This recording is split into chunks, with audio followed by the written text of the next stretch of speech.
Повикот на господинот Ахмети повторно за улиците е крајно проблематичен. Еве, јас ќе се држам до правото и до политичката наука. Која е логиката да прашам вие да победите на избори, ако не можете сами да составите влада и да си го изберете коалициониот партнер? Па тогаш значи да ги укинеме изборите, па како во предграѓанското општество, така по етнички клуч да бираме. Не е тоа од корис... да се бира и владата, да има двајца победници. Како може да се може да се бира влада, бидејќи тоа значи исто како со народниот правобран. Не е федерација. Не е точно. Во федерациите не е така. Како се бирало, мора да има согласност, тоа нема логика. Не.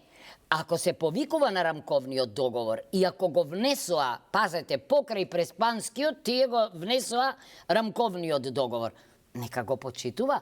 Тамо вели дека граѓанска држава со почитување на правата. Неговиот предлог е неуставен, бидејќи во уставот пишува која формира владата и како. Таман работа да се формира влада со двојно мнозинство.